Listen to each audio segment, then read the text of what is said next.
বেটা প্রত্যেক দিন মগরবে তিনি চলে যায় মুক্তবে, প্রত্যেকটা দিন তিনি শিক্ষা অর্জনের জন্য চলে যায়। একদিন হঠাৎ করে ওস্তাদকে বলতে লেগে যায়, আমার আম্মা জান যত দিন গড়ায়, আমার আম্মা জান কত অসুস্থ হতে লাগে, আমার আব্বা জান বিদায় নিয়ে চলে যাবার পর থেকে আমার আম্মা জানের সঙ্গে কোনোদিন একসঙ্গে বসে আমার মায়ের সঙ্গে খানা খেতে পারি নাই। হুজুর আপনি যদি একটা বার অনুমতি দেন, হুজুর আপনি যদি একটা বার আমাকে অনুমতি দেন, আজকে আমি আগে যদি আপনাকে ছেড়ে দেন, আমার আম্মা জানের কাছে আমি ফিরে যাব, আমার আম্মার সঙ্গে আমি একই সাথে বসে একই পেরেকে মায়ের বেটা দুজন আজকে আবার করবো। হুজুরের কাছে আবদার করলেন, হুজুর থেকে অনুমতি দিয়ে দিলেন, বলে বেটা মায়ের যাও চলে যাও, আমার জনম দুঃখিনী মায়ের সঙ্গে বসে আজকে খানা খাবে, এটা তো খুশির খবর, এটা তো ভালো কথা।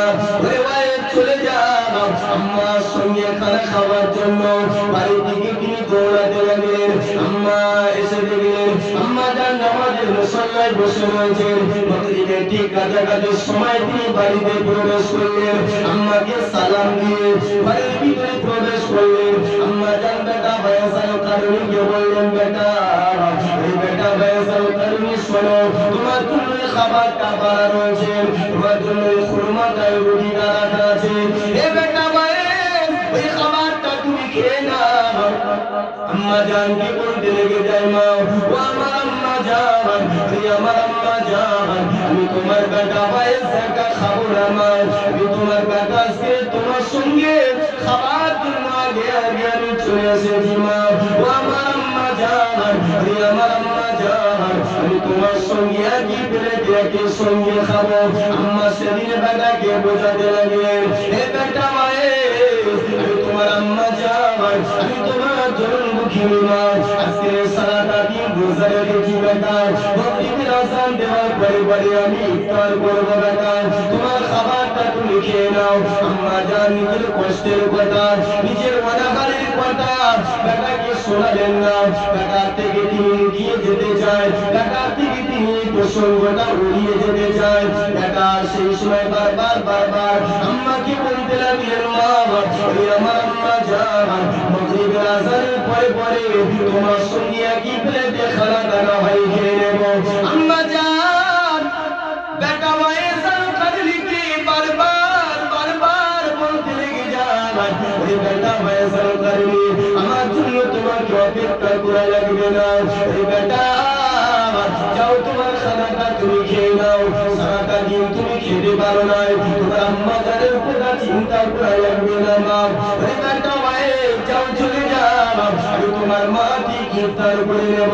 আম্মা জানকে বললেন, না মা আমার ওস্তাদের কাছ থেকে আমি ছুটি নিয়ে এসেছি জন্য আপনার সঙ্গে একই প্লেটে খানা খাওয়ার জন্য মা, ও আমার আম্মা জান, আমার আম্মা জান, আপনি ভাবে বারবার বারবার আমাকে এইভাবে আপনি বারবার আমাকে এইভাবে রিকোয়েস্ট করবেন না মা, ও আমার আম্মা জান, মাগরিবের সালাতের সময় এসে যান, মাগরিবের আযান হবে মা, তোমার সঙ্গে একই সময় আমি খানা খেয়ে নেব।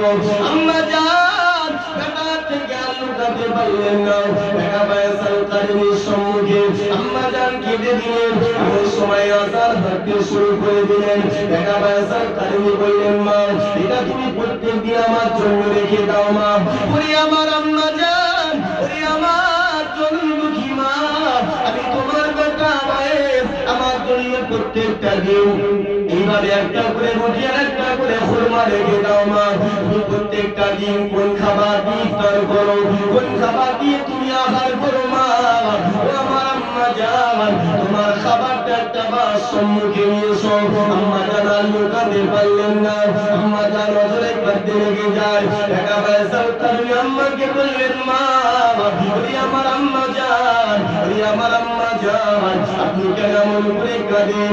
বেটা বয়সাল কারণীকে বলতে লেগে যায়, হে বেটা বয়স তুই আমার গর্ভের সন্তান বেটা, তোর কাছে আমি মিথ্যা কথা বলবো না, তোর কাছে আমি লুকাবো না বেটা, আমি যে মনিবের বাড়িতে কাজে যাই, এই মনিব আমাকে কাজের বিনিময়ে সারাটা দিন যাতা করানোর বিনিময়ে একটা করে খুরমার একটা করে রুটি দেয় বেটা। ওরে বেটা বয়স আমি তোর জনম রুটি আর একটা খুরমা যদি খেয়ে ফেলি আমার বেটা ওয়াইসের পেট ভরবে না, আমার বেটা ওয়াইসের কারণে উদর ভরবে না বেটা।